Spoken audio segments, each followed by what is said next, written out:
The ocean whispered to Merman long before she ever stepped into its depths. Even as a child, she could hear faint melodies in the crashing tide, like voices from another world calling her home. Now, as a young researcher aboard the floating station Tideglass Ark, she spent her days studying strange glowing corals found only near the mysterious trench known as Nereid's Drop. Most of her colleagues dismissed the trench as a geological anomaly, but Merman felt its presence beneath her skin, an ache that hummed with every shift of the tide. Her father, a quiet sailor who raised her alone, used to warn her never to sail beyond the reef, his eyes full of sorrow when she asked why. After his death, she discovered a strange seashell among his belongings. When pressed to her ear, it sang a haunting lullaby. She kept it close, believing it carried the answer to the question she never received. Who was her mother? One evening, under a sky drenched in indigo, Merman reviewed sonar readings of the trench and froze. Something pulsed steadily from the deep, unlike any pattern she had recorded. It was rhythmic, almost musical, and when she listened closer, she felt it respond to her heartbeat. She grabbed her dive suit, ignoring regulations, and prepared the submersible pod. As she descended, light vanished, replaced by curtains of midnight blue. Strange fish flickered past as though escorting her. Seaweed parted like ancient drapery. The signal grew stronger, guiding her down a slope of obsidian stones shaped like perfect spheres. Her instruments glitched, then died, leaving only the pulse, alive, urgent. The pod stuttered, caught by a sudden current. Before she could react, the current slammed the vessel into the trench wall. The hatch burst open, and she was wrenched into the freezing water. Panic blurred her senses as she clawed for the pod, but a warm glow wrapped around her, and hands caught her, steady and sure. Merman opened her eyes and saw him, a figure whose skin shimmered like storm-lit waves, hair drifting in dark ribbons, and a powerful tail shimmering with obsidian scales traced in veins of blue light. His silver gaze held shock, concern, and recognition. She couldn't breathe, until he pressed a hand to her chest, and suddenly the ocean filled her lungs like air. He held her close, guiding her through twisting coral canyons glowing like constellations. At last, he placed her gently onto a shelled platform where water and air blended as one. Merman gasped, still able to breathe, still overwhelmed. He watched her, cautious yet curious. "Who are you?" she managed.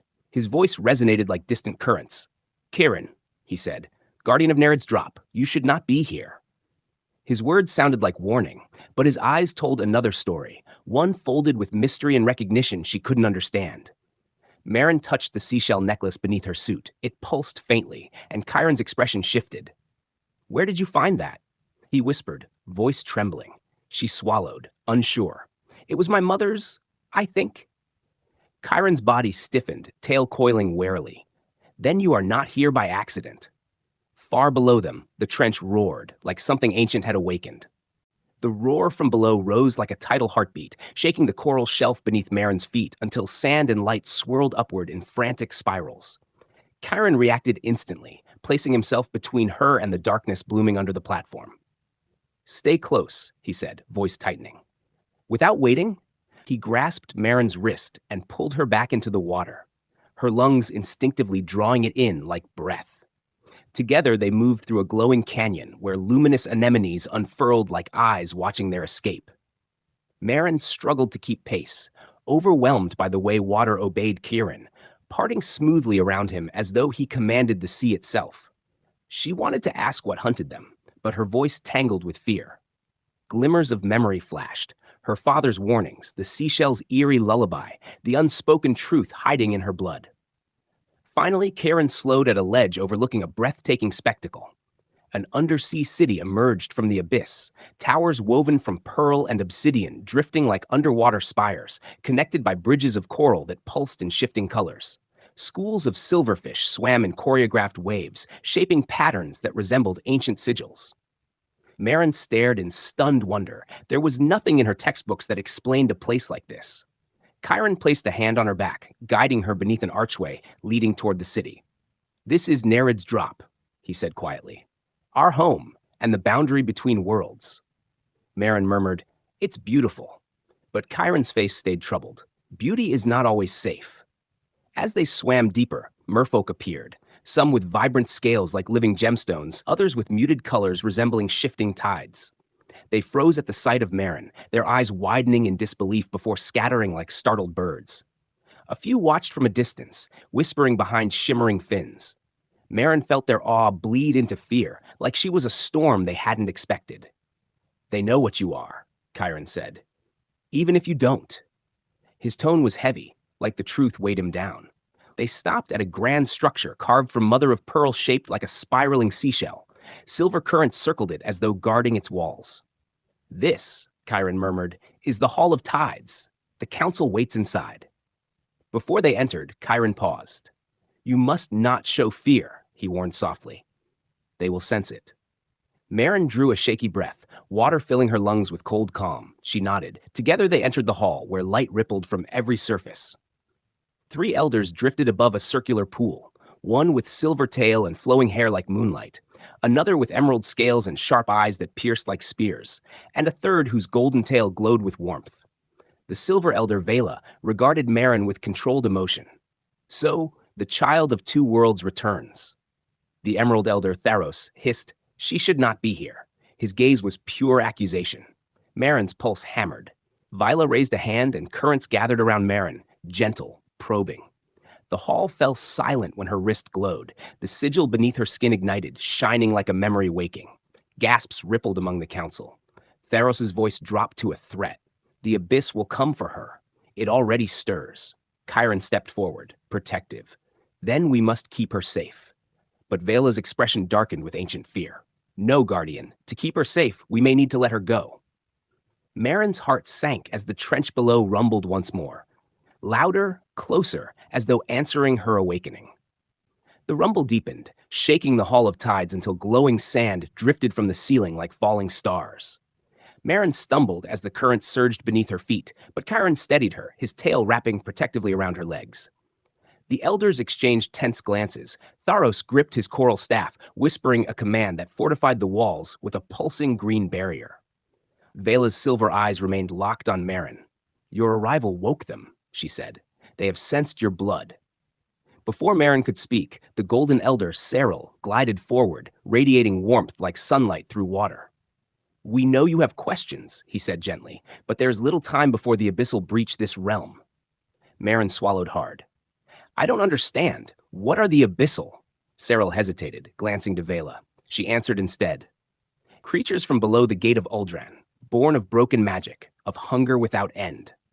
Her voice deepened with sorrow. "Long ago, they nearly swallowed our world. They were sealed away, but only barely. And now they seek the one who can unseal or mend the gate." Tharos darted forward, pointing a hard stare at Merrin. "You, the half-blood who should never have been born." His words struck like knives.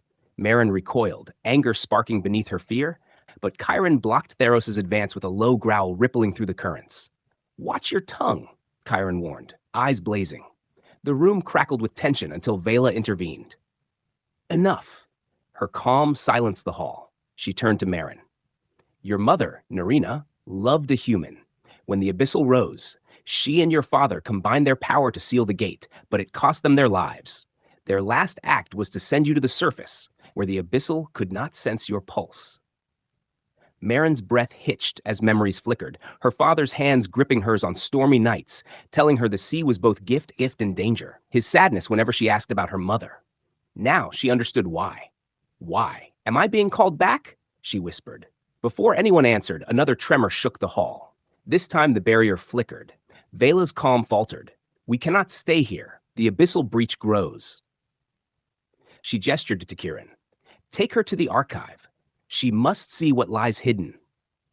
Chiron nodded, taking Merrin's hand and leading her out as the elders began chanting, summoning protective currents that wrapped the hall in liquid starlight. Outside, chaos spread across the city. Merfolk rushing toward vaulted shelters, shields forming across bridges, warriors gathering with spears tipped in glowing pearlstone. Chiron pulled Merrin down a spiraling tunnel lined with shells, humming an unearthly melody. "When your mother fell," he said, voice tight with memory, "she gave the key to your father. He hid it among your things before he died." Merrin thought of the seashell necklace. Her hand drifted toward it instinctively. The tunnel opened into a vast chamber carved into the cliffside, illuminated by steady pulses of violet light. In its center rested a stone sphere floating above a pool, its core swirling like a storm trapped in glass. "This is the Archive of Tides," Chiron said, "where memory and truth are preserved." As they approached, the sphere brightened, threads of light reaching toward Merman like living strands of fate. Her heartbeat matched its rhythm. Chiron stepped back. "Only you can unlock it." Merman hesitated, then raised the seashell. The sphere responded instantly, shuddering open like a flower. A torrent of visions exploded outward, showing a pair of lovers surrounded by crashing currents, a child swaddled in seafoam, and a monstrous darkness clawing at a half-closed gate. Merman gasped as the final image burned into her mind. Herself standing before the gate of Uldren, alone. Merman staggered backward as the visions faded, her pulse hammering in her throat like a trapped drum. The archive dimmed, threads of light retreating into the stone sphere as though exhausted from the revelation. She clutched the seashell, its glow now restless, alive. Chiron steadied her, his brows drawn tight with concern. "What did you see?" he asked softly. Merman swallowed. "My parents, sealing the gate, and me, standing before it. But I was alone." The last word trembled on her tongue. Chiron hesitated, pain flickering in his storm-colored eyes. "Prophecies show only what might be," he murmured, "not what must be." But she noticed the tension in his jaw, a truth he wasn't ready to say. Before she could question him, the current screamed, vibrating through the chamber and rattling the walls. A swirl of black water burst from the tunnel behind them, splashing onto the floor before slithering upward, taking shape. A creature emerged, lean, eel-like, its body made of writhing shadow threaded with faint veins of icy teal. Its face held no mouth, only two hollow eyes that cut straight through Merman.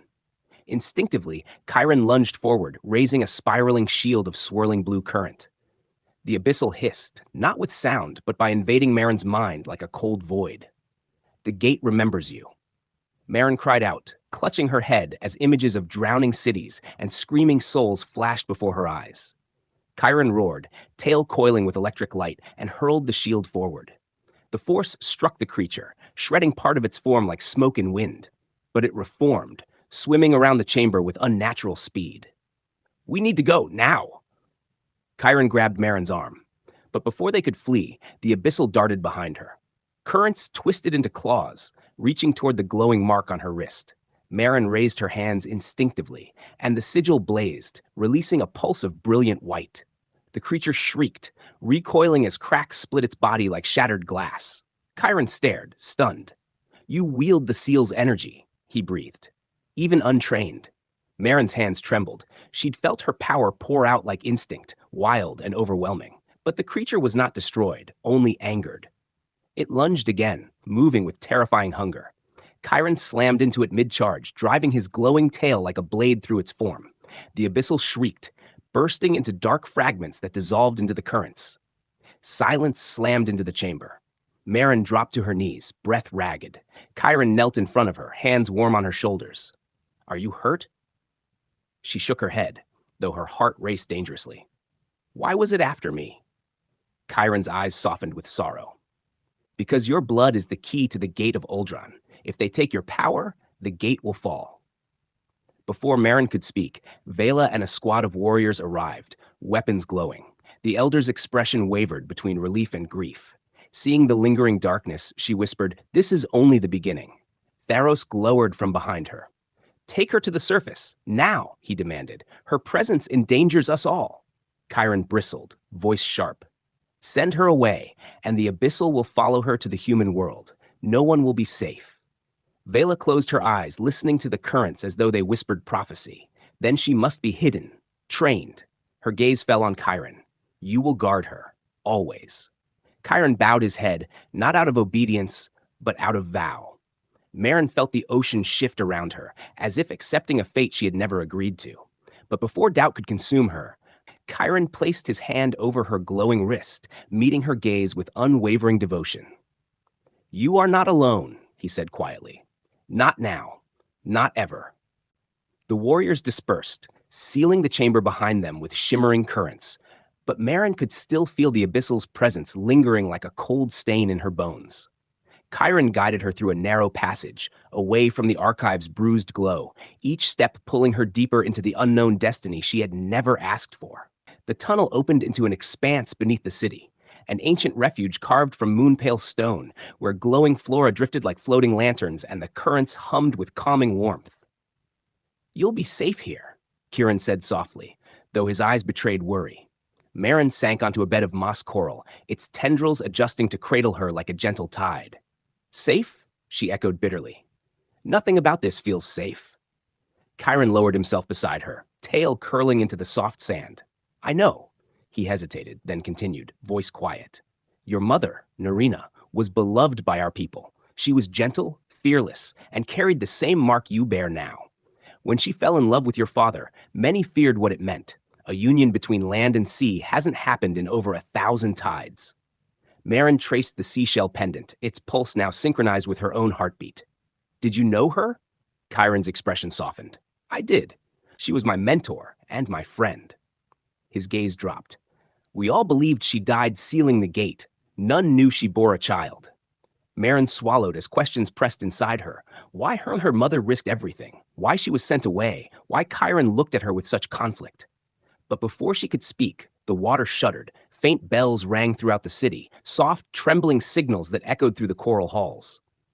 Chiron stood abruptly. "The council is summoning us." Merman followed him through spiraling passages into a vast amphitheater lit by bioluminescent ribbons. The elders floated at its center, surrounded by a protective ring of guards. Vela addressed the gathered merfolk. "Today, the abyssal breached our inner wards. One of them made contact with the sigil bearer." Shocked murmurs rippled through the crowd. Theros stepped forward, voice sharp as a blade. "This proves the danger. The abyssal hunt her, wherever she goes." His disdainful gaze landed on Merman. "We cannot afford to harbor her." As Merman shrank under dozens of stares, Cyril interposed smoothly. "Sending her away guarantees the abyssal will follow her to the surface. We must strengthen her, not exile her." In the murmuring crowd, a few nodded, uncertain. Vila raised a hand. "The decision remains uncertain, but we know one thing. She must learn to control the power within her or risk destruction for all." She bowed her head toward Chiron. "Guardian, you will train her. You are bound by oath." Theros looked away, fuming. Chiron nodded solemnly. "I accept." After the assembly dissolved, Chiron led Merman to an open courtyard where cascading currents flowed like waterfalls suspended in water. "Training begins now," he said. He guided her to rest one hand on a current stream, its force pushing against her palm like a living thing. "Your mark is a conduit. It can shape the sea or shatter it. Listen to the currents. They will teach you." Merman closed her eyes, letting the stream flow through her. At first, she felt only overwhelming pressure. Then, faint whispers, voices like lullabies, echoed from deep within. Her mother's face appeared in her mind, smiling tenderly. Her father's steady warmth followed. Suddenly, current exploded outward from her hand, spiraling into a wave that blossomed into glowing lilies before dissolving into mist. Merman gasped. Chiron's expression shifted from concern to awe. "You are stronger than she ever was." His voice trembled, not with fear, but reverence. Yet beneath it, Merman sensed something deeper, an emotion he was afraid to name. Before either could speak, a fissure tore across the distant sky ceiling, darkening the waters with an ominous shade. Vela's voice echoed across the city. "The abyss stirs again, faster than we feared." Chiron grabbed Merman's hand. "We're running out of time." And somewhere beneath the ocean floor, something ancient answered, awakening with her.